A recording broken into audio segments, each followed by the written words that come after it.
Hey folks, welcome to another episode of the PreservedPantry.com video blog. This episode is near and dear to my heart. We're going to be making one of my favorite types of charcuterie here, dry cured bacon. And this one in particular is going to be a brown sugar or maple syrup cured applewood smoked bacon.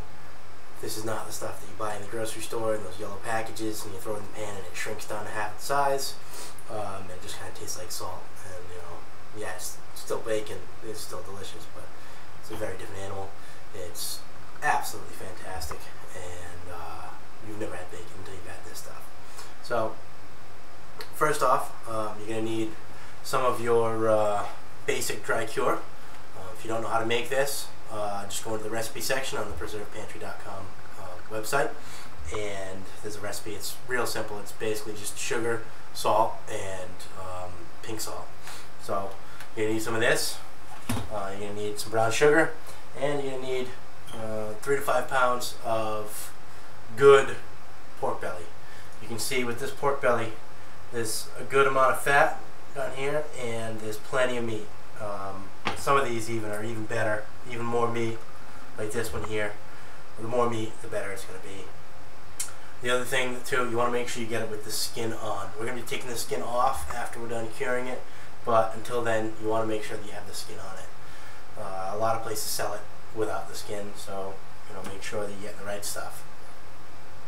Okay, so for our first step, we're going to add our basic dry cure, and we're going to add our brown sugar, maple sugar, or maple syrup, whichever one you prefer. You can even leave that out if you prefer more savory bacon. You can add cracked peppercorns if you like, herbs, whatever you see fit, you can go ahead and add there. Okay, now what you're going to want to do is you're going to want to take each piece of belly, and you can have them any shape or size you want. I just like to cut them into pieces about this big because I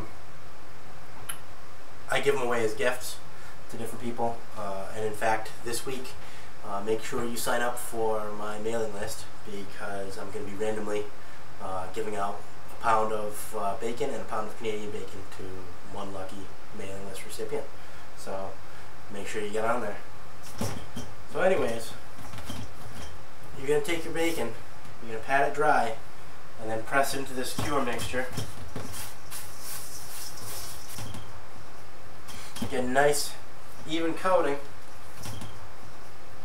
Get a nice even coating.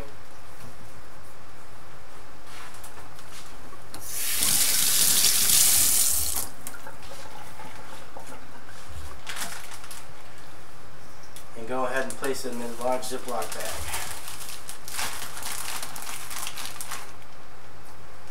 You're going to do that for each piece. You don't have to put them all in individual Ziplocs, but you don't want to overfill the Ziploc either, so just maybe 2 pounds per.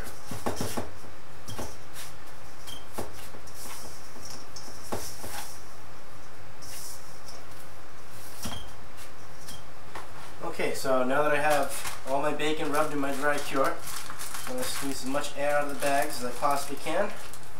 Go ahead and seal them up tight. And these will rest in the fridge for about a week. While it's curing in the fridge, you're going to want to make sure that you flip it, also known as overhauling it every other day. And that's the great thing about the Ziploc bags. Makes it a lot easier to do your overhaul. Just every other day, go on into the fridge, give them a quick flip, put them back in, and you're all set. So the way to tell is you take the thickest part of the thickest piece of bacon, and if it feels squishy, it's not cured yet. If it's nice and thick and dense, and it kind of springs back when you push on it, then you know that it's finished curing and it's ready for the next step. Thanks for tuning in to the PreservedPantry.com video blog. Make sure you tune back in about a week for part 2 of the brown sugar cured applewood smoked bacon. Also, keep your eyes out this week. I'll be doing my Canadian bacon as well at the same time as this.